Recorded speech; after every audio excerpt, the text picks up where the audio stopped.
Assalamualaikum warahmatullahi wabarakatuh, sahabat KPO TV. Berjumpa kembali di program Kiprah.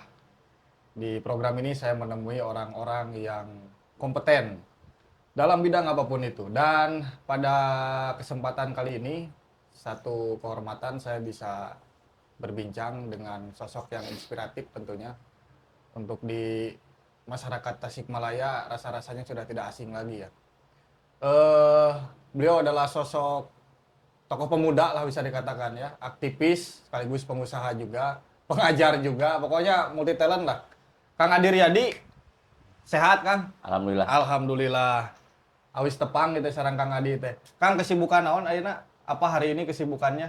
Sibuk mengurus organisasi EKTC dengan masalah-masalah yang yang tiba-tiba punya ilmu baru gitu. Ya. Secara analisa penyelesaian dan lain-lain. Ya. Termasuk juga nunggu tahun ajaran baru karena sekarang juga kuliah lagi. Ngambil jurusan hukum rumah tangga Islam. Ya. Tapi kan saya tahu juga sebelumnya lebih apa? Bukan ke sana kan sekolahnya, tiba-tiba sekarang ngajelok siga gitu, kumaha caritana eta kan? Iya, dari pariwisata ke hukum ya. Ya. Karena kemarin di rumah tangga saya itu ternyata saya kalah ilmu, Kang. Saya paling Ya. gak suka kalah ilmu. Oke. Makanya saya pengen sekolah lagi Ya. gitu. Insya Allah tahun ajaran baru sekarang saya akan melanjutkan lagi pendidikan S1 jurusan hukum rumah tangga Oke. Islam. Itu nanti soal XTC kita simpan dulu di belakang ya, Kang. Sekarang saya ingin lebih ke soal apa? Perjalanan pribadi lah, Kang Adi. Karena mau tidak mau publik sudah melihat Kang Adi ini sebagai sebuah apa? Seorang tokoh lah. Tokoh di Tasikmalaya, terutama bagi anak-anak muda, rasa-rasanya semua sudah tahu begitu.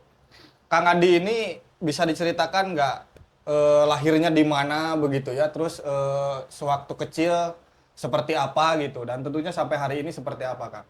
Perjalanan hidup lah gitu. Saya lahir di kota Tasik, terus saya dibesarkan oleh nenek saya karena orang tua saya waktu itu soalnya masih belum bisa atau gimana gitu. Makanya saya dibesarkan oleh nenek saya. Kemudian kembali lagi ke keluarga Ya. dan masuk ke sebuah pesantren di waktu SMP. Nah, itu Asik. belum keluar Tasik, masih di Tasik. Lanjut ke SMA, saya 7 kali pindah SMA. Karena Kata kunaon dah.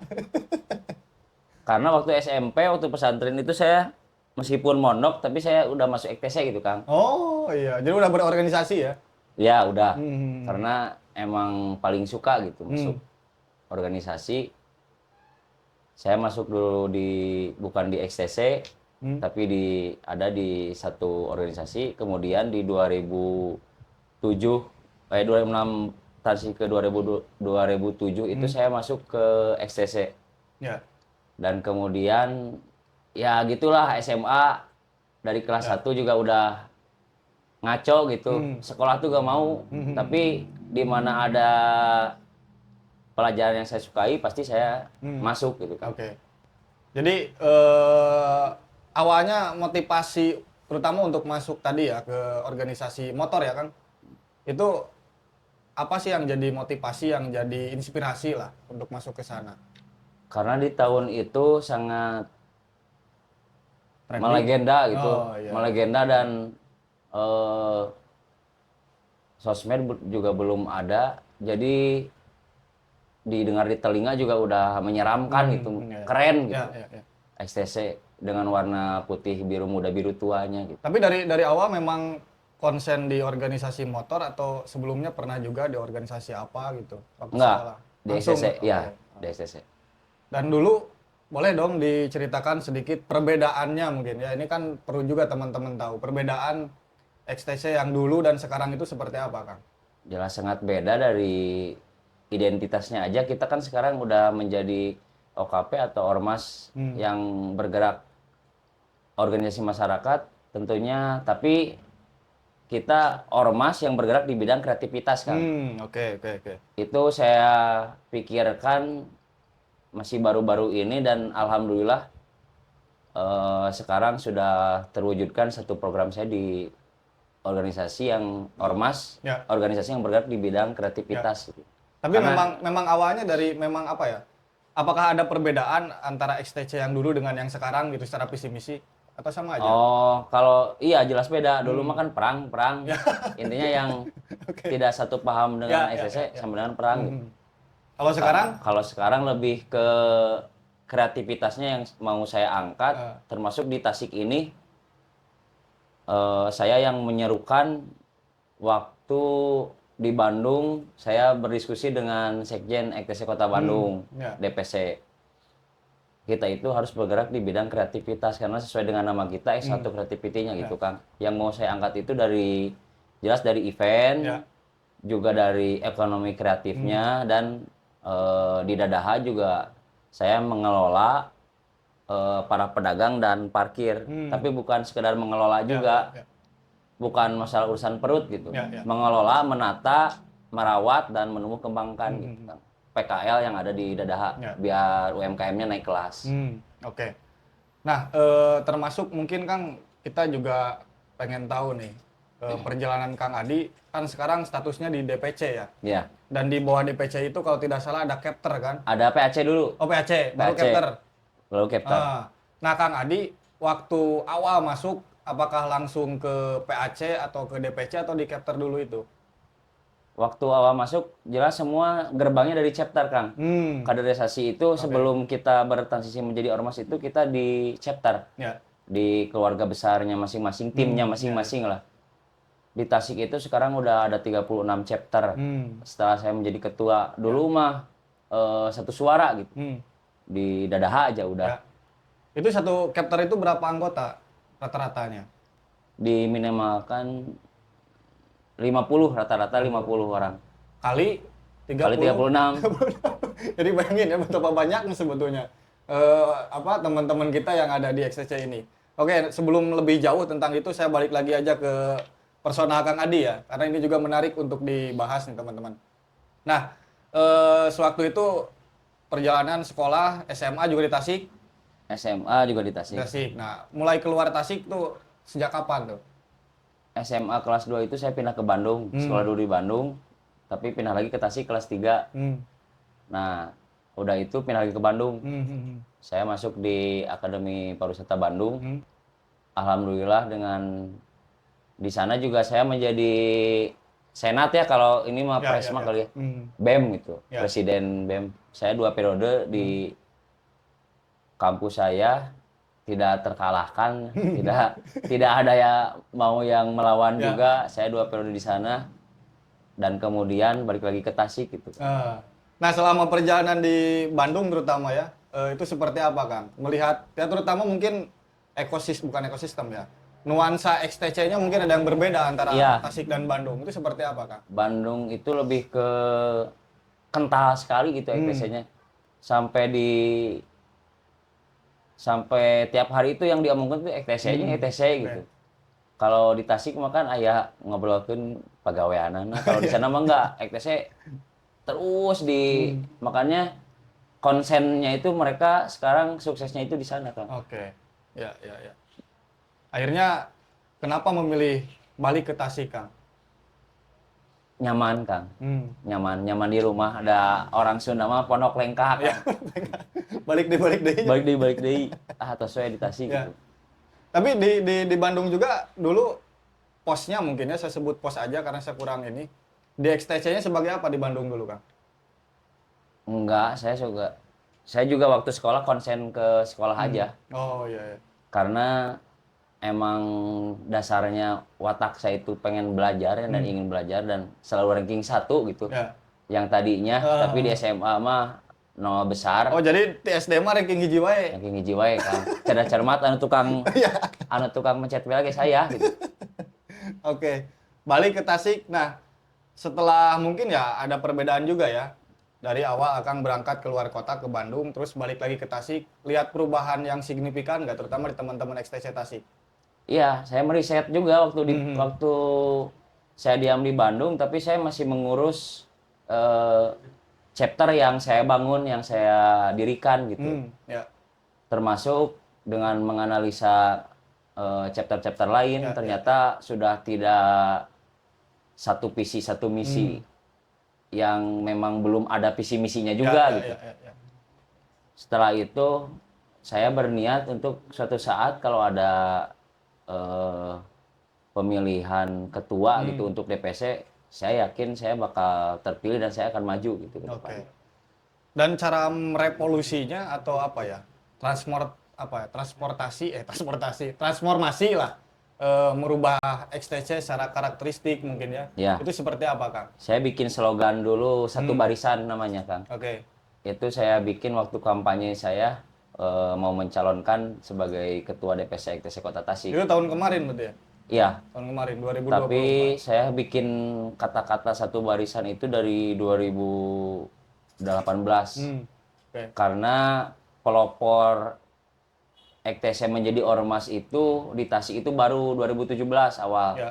Dan itu saya yang berjuangnya gitu bersama ada rekan saya. Ya. Tapi kalau di DPP-nya berubah menjadi ormas tahun berapa ya, Kang?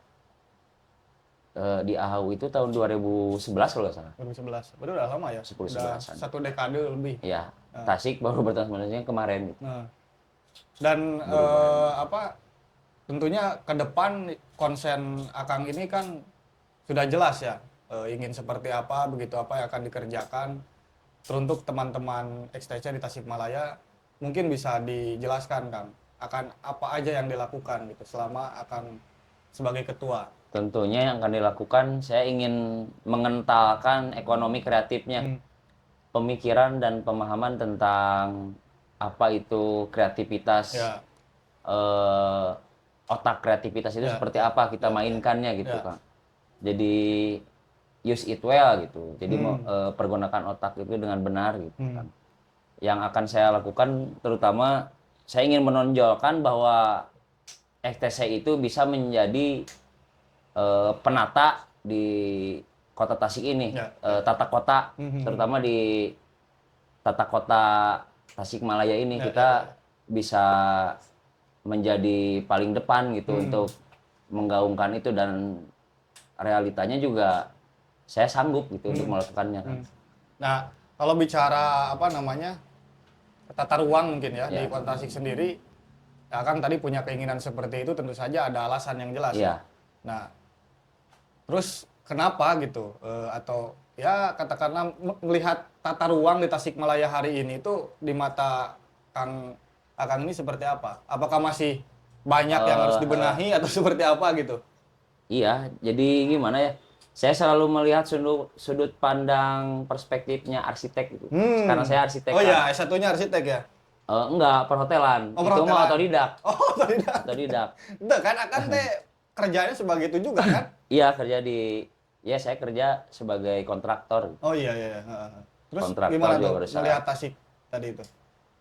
Ya, fungsinya gak ada, estetikanya gak ada gitu kalau dilihat dari sudut pandangnya arsitek gitu. Ya, ya. Karena estetiknya di mana gitu Ya, kota ya. Tasik. Jadi para investor itu mau ke Tasik mau ngapain gitu. ya. Terutama kita harus mempercantik dulu, memperseksi dulu kota tersebut. Ya, Jadi wajah biar kotanya, supaya ya. para investor tertarik Ya, gitu, untuk untuk berkontribusi, memberikan uangnya tidak cuma-cuma gitu kan. Ya. Jadi biar ekonominya juga maju. Yang paling disorot PKL kah atau apakah? Iya, dari bawah dulu aja, Dari grassroots bawah. aja. UMKM dan pedagang kaki lima Ya. di Tasikmalaya itu sekarang kan udah banyak banget, banyak sekali. Dan penataan dan pengelolaannya tentu beda dengan kami di XTC, karena di XTC itu saya bikin dadakan itu juga bidang ekonomi kreatif, UMKM dan PKL. Ya.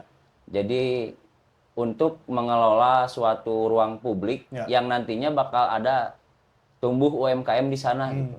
Supaya masyarakat Kota Tasik ini ekonominya merata dan naik kelas lah gitu kan. Oke. Nah, lalu bagaimana cara ya jelas ya Kang mungkin punya strategi lah untuk menjalankan itu. Tapi yang saya maksud di sini adalah ketika masyarakat umum Kang yang sampai hari ini melihat ya kelompok motor seperti Ya. XCC ini ya masih apa ya, hanya sekedar ya tidak memberikan kontribusi lah Ya, ke masyarakat. pasti. Nah stigma itu kan masih menempel kuat nih di masyarakat umum. Nah cara Akang merubah pandangan orang ke XTC bahwa XTC kok bisa gitu berkontribusi ke terhadap pemerintahan masyarakat gitu. Itu seperti apa Kang? Cara penyampaiannya gitu. Mungkin bukan dengan penyampaian atau dengan validasi saya gitu Kang. Oke, Tentunya dengan bukti nyata Ya. yang nantinya bakal ada ucapan itu dari masyarakat. Karena saya udah bosan mendengar harus gimana merubah paradigma masyarakat, merubah sudut pandang EKTC itu bukan geng motor. Ya. Itu mah biarin aja lah. Saya mah tetap maju, Ya. melangkah ke depan, mindset maju saya pakai gitu supaya bukti ini bakal jadi suatu bukti nyata EKTC di Golden Era yang sekarang gitu Kang. Ya. Saya menyebutnya ini Golden Circle sekarang. Tapi kan benar ya yang saya katakan pandangan itu kan sampai hari ini juga masih deras. Masih jelas. Ya. Kalau misalkan ada yang sampai bertanya secara pribadi ke Akang, saya pengen tahu cara jawabnya gimana. Saya jawabnya gini aja, simpel lah. Untuk pemikiran SDM di Kota Tasik ya. Terkait geng motor. Analoginya seperti ini. Ketika ada yang rame di jalan gitu, berantem, satu lawan satu tapi naik motor. Ya. Padahal mereka itu masyarakat biasa gitu kan, nggak masuk geng, nggak masuk apa. Tapi ada satu peristiwa di jalanan sehingga menimbulkan keributan, pasti ya masyarakat yang menilai dari jauh mah, oh itu geng motor gara-gara lu. Makanya udah susah itu. Dirubahnya gitu. Jadi mending nggak saya pikirkan, tapi yang jelas saya pikirkan bagaimana EKTC Kota Tasik ini hebat gitu. Dengan bukti nanti masyarakat bakal bilang seperti itu. Ya. Jadi dengan cara apa ya, yang natural aja lah, biarkan mereka natural nanti, aja. Yang menilai gitu ya. Oke Kang, balik lagi nih persoalan pribadi Akang nih, karena saya sih sebetulnya lebih pengen ngulik sosok Kang Adinya ya di sini. Tapi mau tidak mau kan XTC tidak bisa dipisahkan dari beliau ini. Nah, soal karir nih Kang. Mungkin ya saya juga kan melihat lah bagaimana teman-teman XTC dengan jumlah anggota yang begitu banyak. Tentu saja bukan pekerjaan mudah untuk mengurus mereka kan. Nah, tapi kan di satu sisi juga Akang punya apa ya, goal pribadi lah mungkin ya. Tentang karir, tentang pekerjaan gitu. Nah untuk yang sekarang digeluti, pekerjaannya apa aja nih? Saya menggeluti dunia yang paling saya sukai itu bukan di arsitek ya, tapi F&B, food and beverage gitu. Di coffee shop. Saya buka restoran bersama, saya kolaborasi dengan Kapolda. Jabar. Kapolda Gorontalo. Oh Gorontalo. Iya. Saya berkolaborasi dengan beliau, sehingga saya mendapat ilmu banyak juga ternyata dari beliau. Dan kolaborasi ini saya baru pertama kali dalam hidup saya kan, karena saya paling idealis tentang kolaborasi di bidang F&B gitu. Karena ilmunya itu mahal. Pertama itu dulu saya pemikirannya seperti itu. Ternyata setelah saya meriset 7 tahun bergerak di bidang F&B, kolaborasi tidak dipakai ya tidak akan maju juga gitu kan. Dan jelas bisnis plan juga harus dibikin dari awal, dirancang dari awal dengan serius. Tentunya karena orang Tasik itu FOMO gitu terhadap sesuatu hal yang baru, sehingga mereka bosan dan beralih ke yang baru lagi gitu. Nah makanya saya meriset untuk di Kota Tasik ini di bidang F&B, bagaimana kita itu konsisten dengan suatu rasa, bukan tentang estetika struktur bangunannya. Dari situ mungkin, dan saya juga bergerak di bidang kontraktor. Saya rekanan dengan pemerintahan juga di bidang kontraktor. Saya banyak membangun di Kota Tasik ini, alhamdulillah dari 2000 di Kota Tasik itu dari 2023 kemarin. Sebelumnya saya di Kabupaten Tasik kan. Saya pindah transisi ke Tasik biar dekat gitu, dan bisa membangun kota kelahiran saya juga. Dan alhamdulillah dari situ relasi mulai, saya membangun relasi ini cukup berdarah-darah gitu kan. Iya, iya. Karena siapa yang percaya dengan saya gitu Ya, kan. ya. Tapi setelah ngobrol dan lain-lain ternyata mereka menilai saya ada nilai jualnya, bukan saya ngomong ya. Ya, ya, ya, ya. Aduh, Nah, bari sok, barinya sok, santai-santai. Sorry Kang, ini agak kurang bawah ya. Nah, nah, oke Kang, kita sambil lanjut lagi. Produknya yang jalan sampai hari ini apa aja Kang? Karena saya lihat juga ya itu kan ada kafe ya Kang ya. Iya, Eh, saya bikin kafe mangkok miring dengan pemikiran idealisnya saya terhadap suatu bidang bangunan gitu. Ya, ya. Saya bikin bangunan itu sendiri, menggambar sendiri, ngebangun sendiri. Oh, itu teh desainnya teh ku Akang ya. Iya, desainnya, mandornya juga. Makanya tipesnya juga 2 kali kan. Nyata itu. Lumayan capek. Tapi udah idealis teh. Ya, ya, ya. Jadi supaya tangke ya dikikeun supaya ke jelema bakal Ya. itu teh bener kan. Dan terlaksana ya. Iya. Dan ada kepuasan tentunya. Iya, jelas. Nah, jelas. Oke. Nah, itu di sana ya boleh dong kita spill kan produknya ada apa aja kan. Siapa tahu teman-teman juga bisa ke sana tuh. Jadi kita itu saya itu pertama memikirkan mangkok miring namanya ya. Kenapa juga tuh harus mangkok miring? Karena saya jualan bakso Kang intinya, bukan kafe, tapi tapi ada menu kafenya juga. Dan itu juga serius saya bikin gitu produknya. Itu saya bikin mangkok miring. Kenapa mangkok miring ya? Karena dengan keabsurdan, dengan pemikiran bukan dari akademisinya seorang arsitek lah. Jadi mahiwal. Ya, abstrak tapi, gitu ya. Iya, tapi tetap mengikuti tren dan ada nyawana gitu. Saya bikin mangkok miring. Biasanya nu ngadahar bakso mah geus ditongeng-tongengin deui. Eta lebih kadinya Kang. Atas salah saya Betul. jadi inspirasi orangnya. Iya, dari situ. Intinya saya pengen nama ini jangan jauh dari bakso, tapi jangan ke baksonya juga gitu kan. Oke. Makanya namanya mangkok miring. Dan disingkat juga enakeun itu mami gitu. Mami. Lokasinya Kang di mana tuh? Di Jalan Perum BRI nomor 7. Kalau sekarang Jalan Boulevard namanya. Udah ubah ya. Iya. Nah, nanti boleh datang ke situ lah pokoknya. Ada live musik juga kan di sana kan? Iya. Tentunya bukan live musik aja di panggung saya itu saya bikin buat orang-orang kreatif yang mau manggung ya silakan saja gitu. Di tempat saya wadahi untuk para pegiat kreativitas untuk melakukan suatu karyanya gitu.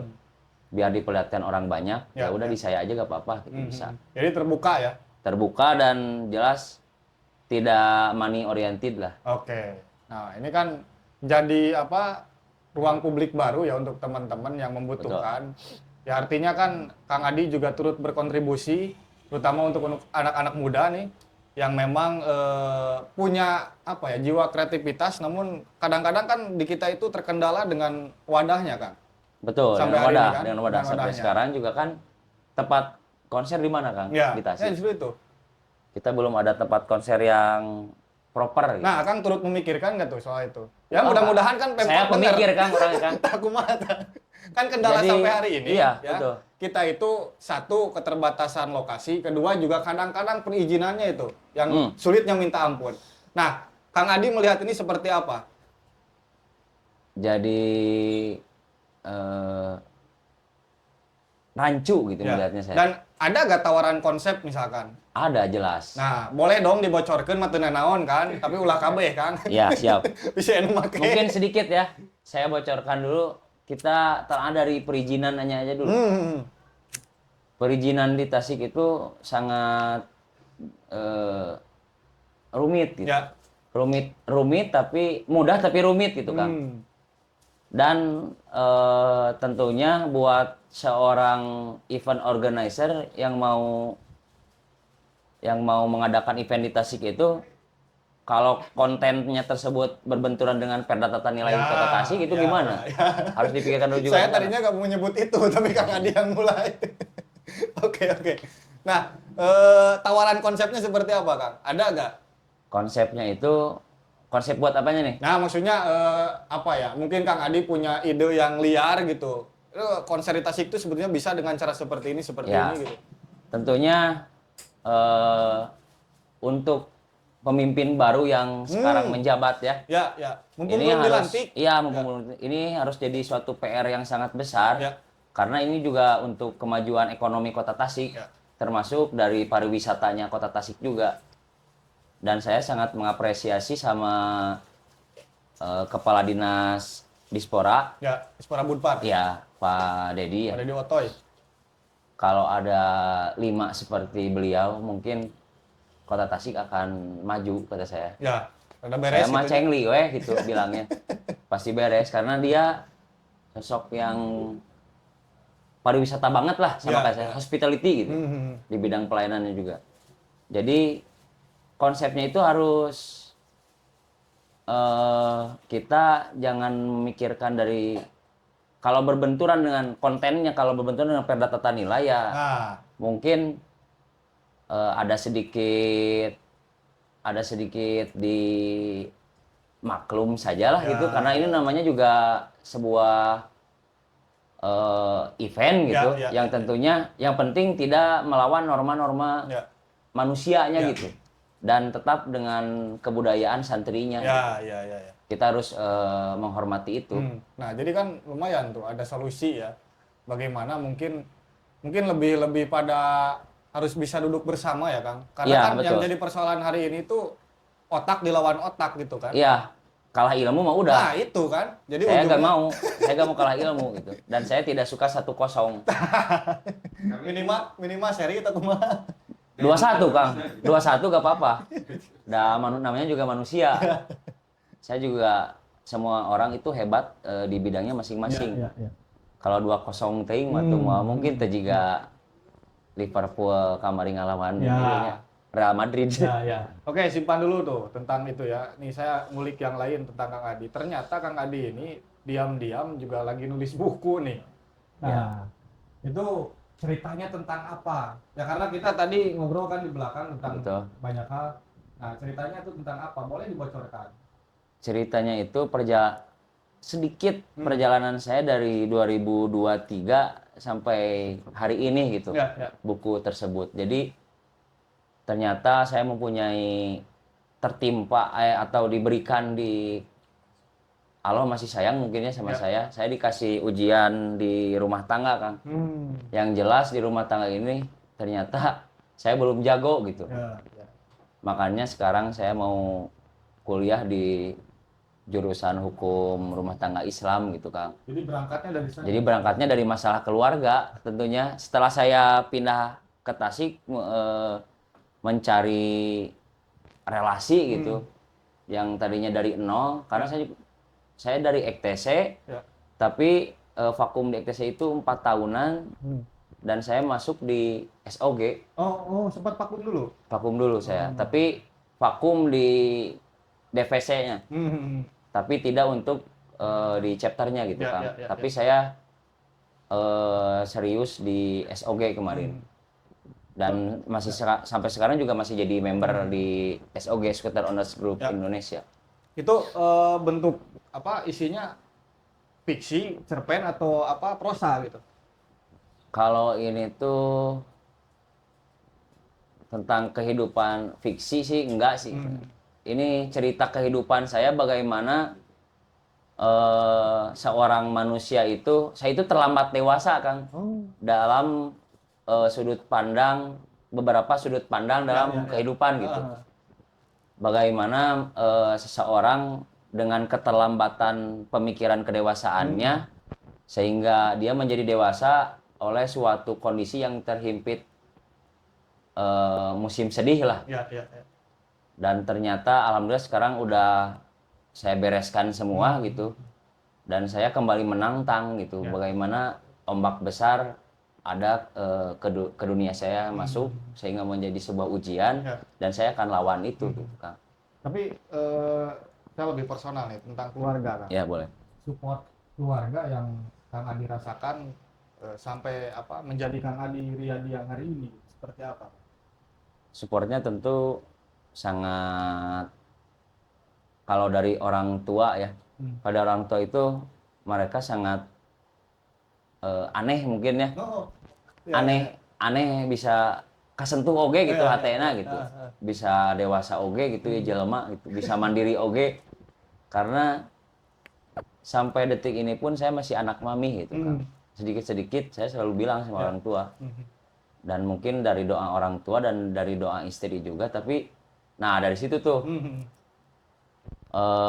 saya selalu berdiskusi apapun yang mau saya jalankan gitu kan, dengan istri saya. Tapi dari sana mungkin saya terlalu gila kerja dan gila mencari relasi, sehingga ada kecemburuan yang cemburu buta lah, kalau istilah manusiawi. Dari situ saya mau bercerai gitu, udah pisah ranjang dan segala macam. Nah dari situ tuh ujian sangat besar gitu Kang. Aduh, rumah tangga itu ternyata susah gitu. Kalau kita nggak tahu ilmunya, gitu. Ternyata menjadi seorang ayah yang menanggung beban menjadi kepala rumah tangga itu sangat sulit kalau kita tidak mau belajar untuk berubah. Gitu. Intinya semua kesalahan itu ya tentu dari nahkodanya sendiri, dari pemimpin. Saya mempelajari itu dan saya belajar menerima, bagaimana caranya menerima gitu, menerima apa yang terjadi di depan mata. Saya berani menerima dan saya belajar juga tentang sebuah keikhlasan, karena ilmu itu tidak harus kita dapat di bangku sekolah. Ilmu itu kita juga bisa dapat di tempat duduk kita ketika berada bersama orang yang lebih tua dengan kita kan. Ternyata dari situ saya mulai berubah dan berubah sudut pandang menjadi seorang yang serius lah. Teloba heureuy tapi resep heureuy gitu kan. Kalau mendidik anak gimana Kang? Mendidik anak ya tentu dengan kebritisan saya gitu. Tapi tetap dengan pondasi agamanya juga. Anak saya dua-duanya sekarang sekolah di TK Al-Mutakin gitu kan. Saya ajar bukan untuk mahal ternyata, tapi saya melihat potensi anak gitu kan. Potensi anak saya itu ternyata tidak jauh dengan saya, seorang yang mau belajar gitu. Dan mereka juga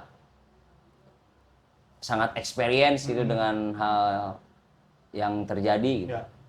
Penjelajah lah. Nah, makanya saya gak mau ngasal gitu tentang bukan semua gak bagus tentang sekolahnya, tapi saya melihat tentang sekolah itu tentang kurikulumnya bagaimana, tentang treatmentnya bagaimana. Nah, baru saya masukkan ke TK Al-Mutakin gitu. Nah, nanti mungkin ya ini kan podcast apa namanya? Ya obrolan ini gitu ya.